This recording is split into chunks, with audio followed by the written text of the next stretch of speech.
Linachodai kuwa ni jaribio la vurugu na lisilo halali la kumlazimisha gavana wa Samburu Lelelit Lati kufika mbele ya kamati ya seneti ya hesabu za kaunti.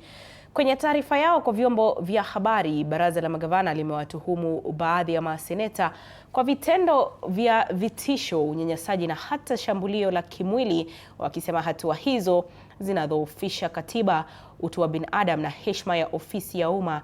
Sasa baraza hilo likimtaka spika wa seneti kuchukua hatua kali za kinidhamu dhidi ya waliohusika na kuhakikisha suluhu ya haraka inapatikana.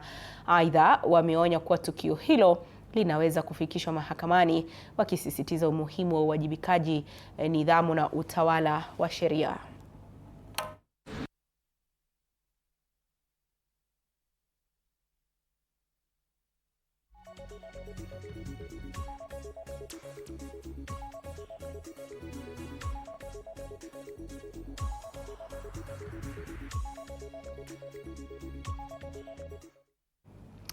Na wafanyabiashara katika eneo la